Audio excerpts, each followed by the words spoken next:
The idea of a mansion seems simple from the outside: big house, big land, big price. But once you step into Europe, that idea becomes something else entirely. American mansions are built to impress. European mansions are built to outlast centuries. And that difference, that quiet gap between new and old, is exactly why a European mansion doesn't just cost more money, it demands a deeper kind of wealth. The kind that isn't earned quickly and isn't spent lightly. Because in Europe, luxury real estate isn't simply about size. It's about history, culture, laws, scarcity, geography, lineage, and the unspoken power of a name attached to a property older than entire nations. Most people don't see these things. They only see the final price. But the truth sits underneath layers most will never understand. When you compare the two worlds, you realize the rules aren't the same. In America, land stretches wide, endless and confident, where developers carve entire neighborhoods out of empty fields and fill them with identical mansions spaced on perfect grids. You can build a 10-bedroom palace in California or Texas with a movie theater, a spa, a bowling alley, and a garage big enough for 10 cars, all without touching history. But when you enter Europe,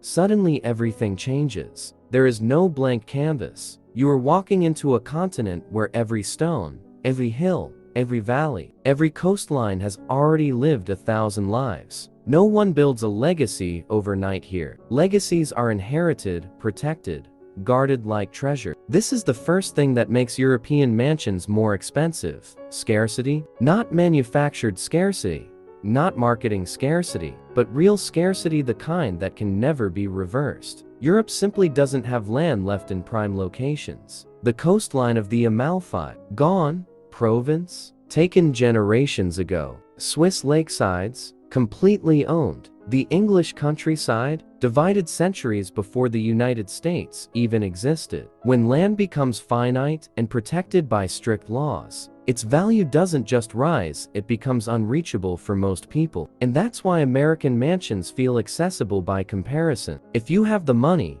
builders will carve out a mansion for you almost anywhere. But in Europe, even billionaires stand in line for the right to own something the world considers irreplaceable. Another reason sits quietly in the walls of these homes: age. Not old in the sense of built in the 1990 seconds, but old in the sense that these houses have witnessed empires rise and fall. When you buy an American mansion built 20 years ago, with imported marble and a massive backyard, you're buying lifestyle. But when you buy a European mansion built 400 years ago, you're buying legacy, craftsmanship, and survival. Walls carved by hand, beams cut from forests that don't exist anymore, fireplaces taller than people, staircases shaped 1 century at a time. These houses aren't properties.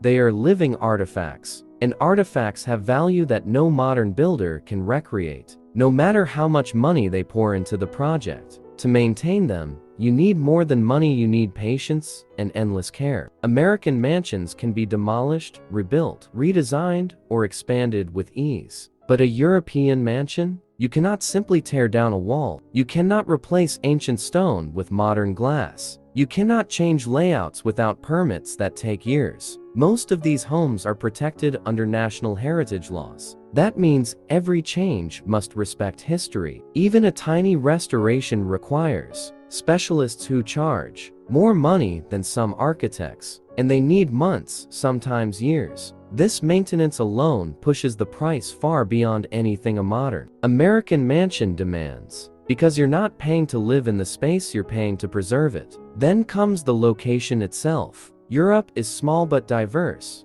divided not by highways, but by centuries of identity. A mansion on Lake Como costs more than American mansions 10 times its size, because Lake Como isn't just a lake. It's a symbol of wealth recognized worldwide. Surrounded by mountains, history, and privacy. You cannot recreate that. A mansion in the French Riviera comes with the climate of the Mediterranean, the culture of old Hollywood glamour, the presence of billionaires, and a coastline protected from modern construction. These places are not neighborhoods. They are worlds the rich have been competing for over generations. In America, you can build a new luxury neighborhood and fill it with multi-million-dollar mansions within 2 years. In Europe, a luxury neighborhood might contain 10 homes that haven't changed owners in 50 years, each passed down to someone who understands the value of preserving the past. When land stands still for centuries, its price doesn't just climb, it multiplies, then solidifies beyond logic. That's why the mansion itself could be modest, but the location makes it priceless. Taxes also play a massive hidden role. In America, property taxes are continuous, high,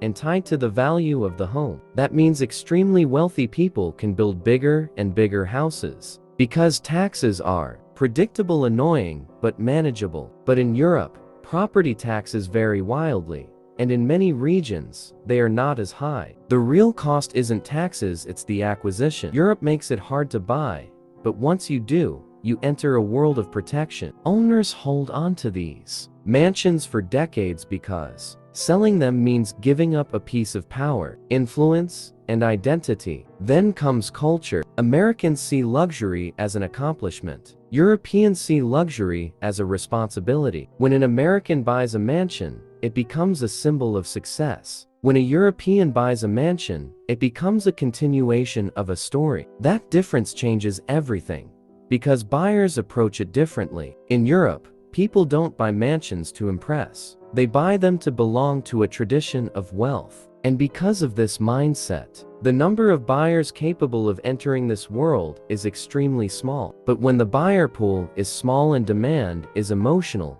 prices behave irrationally. Some mansions double in value within 5 years, not because they changed, but because fewer people are willing to sell. We also need to talk about construction style. American mansions rely on modern materials, drywall, steel frames, prefab components, glass, imported finishes. European mansions rely on stone carved from specific quarries, aged wood, hand-forged iron, and weaving techniques that no longer exist. A restoration that costs $200,000 in America might cost $3 million in Europe. That's not inflation, that's the price of resurrecting forgotten craftsmanship. Even the surroundings matter. American mansions often stand alone, isolated on private land. European mansions come with entire ecosystems, vineyards, forests, courtyards, gated villages, private lakes, ancient gardens, and estates that stretch beyond the horizon. Maintaining these lands costs millions per year, but for the ultra-rich,